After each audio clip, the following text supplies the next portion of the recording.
moving on to the next topic, asylum seekers and migration. So as of September 2023, the number of Albanians seeking asylum in the EU fell by 37% to around 5,000 when compared to last year. France is still the number one preferred choice, followed by Germany, Italy and Switzerland. Germany. Now, the number of Albanians heading to the UK has also decreased significantly from 2022, when over 16,000 sought asylum there. God knows why. The food is terrible and so is the weather. Now, this is due in part to new bilateral measures taken by the British government and the Albanian government to stem the flow of people crossing the channel. It also came after the British government said and maintains that Albania is a safe country and therefore asylum requests are unfounded. Other countries in Europe have taken this stance as well, and it's a general sort of blanket no to asylum cases, except sort of a handful. Also this week, a national survey by the Institute for International Studies in Albania found that half of Albanians want to emigrate in the next 5 years. I think it was around 30-something% have literally got their suitcases ready, citing corruption and misgovernance as one of the biggest reasons behind their decision. Now, there's a lot to unpack here, but I think it's really interesting to have the perception of people who've come to live here out of choice, for Albanians that want to leave. Now, my first question, and we're going to open a can of worms here. Jessica, why do you think so many Albanians want to leave? From my friends that I know, it's just they feel there's no opportunity for them. I mean, it's not like any of them are really doing anything to make an opportunity happen, but they seem to think that as soon as I go abroad, the opportunity will be there because I'm abroad. And that's it. But there isn't really any specific reason other than everyone else does it. I think I should do it.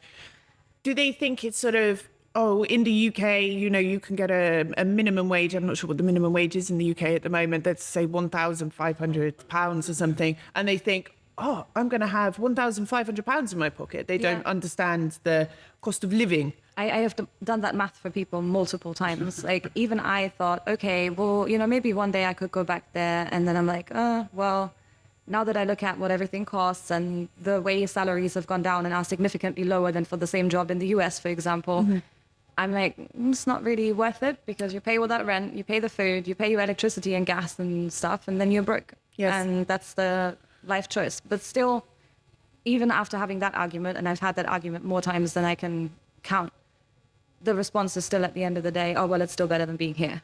So, I interviewed an Albanian living in Malta a couple of weeks ago, and he said, I came here because everyone told me that the salary is a lot higher. He said, but honestly, the salary is a lot higher, but by the time I've paid my rent, my fuel, my food, my electric, my water, blah, blah, blah, blah, blah, it's probably breaking even with the same ratio of salary left at the end of the month as I would do if I was in Albania. But he said, I have more in my pocket, but my costs are so much higher that I'm left with basically the same amount at the end of the month. Richard, why do you think people are wanting to leave?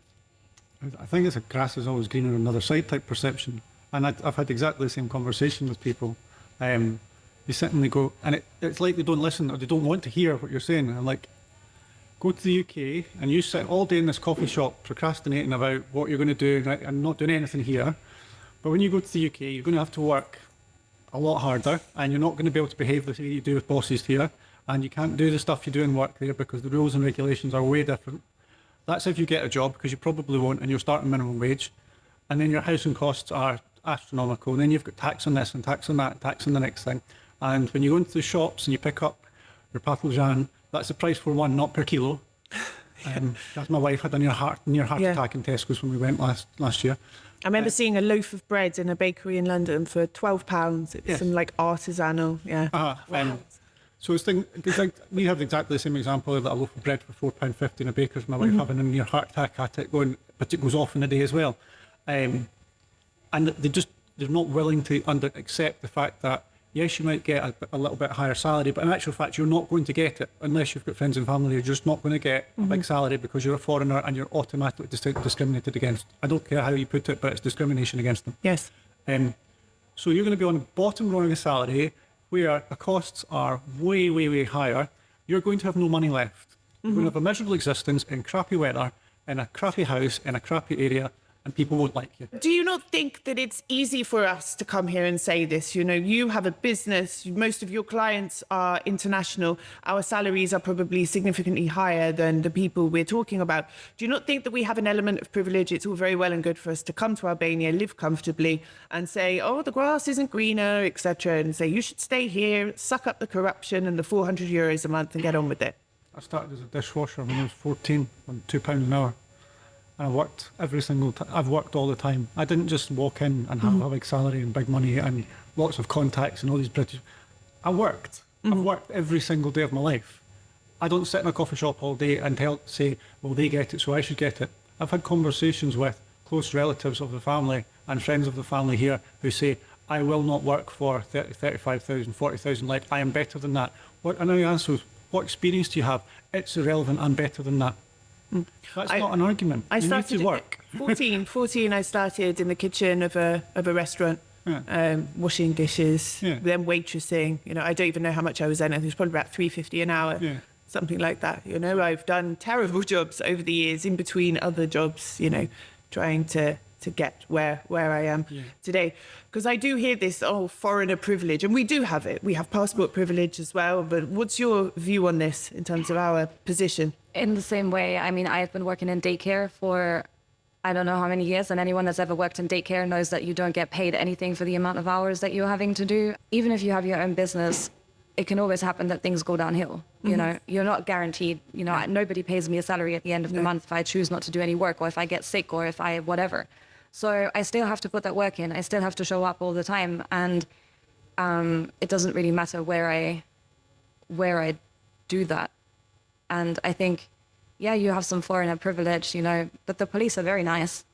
You know, it's very friendly. I've always had a good time. Yes. But then on the flip side, I've also been denied my change back in a taxi, and I couldn't argue with the guy because he pretended that he couldn't understand me, and I'm alone in a taxi at night. What am I going to do about that? You know, so I've also had reverse unprivileged. Yes, people charging higher prices. It happened. Someone tried to charge me €9 for 3 pieces of burek in the summer. Yeah. That's good burek. Yeah, really good. But yeah, this is something I am conscious of. You know, I say, oh no, you know, you should try and stay and make an opportunity. And I think, yeah, but it's easy for me to say because I can go pretty much wherever. Well, I could before Brexit anyway.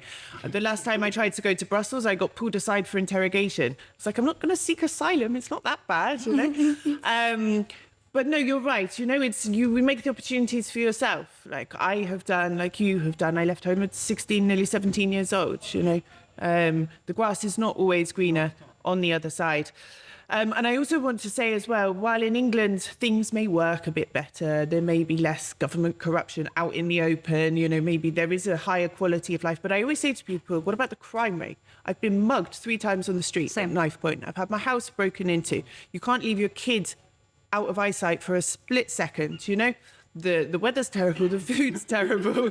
It's here, yes, there are a lot of problems, as in every other country of the world, but it's safe. The weather's beautiful, it's interesting, the food is better. For me, this is, I'm sure people watching will disagree. And I want to ask, do you think Albania is a safe country in terms of asylum?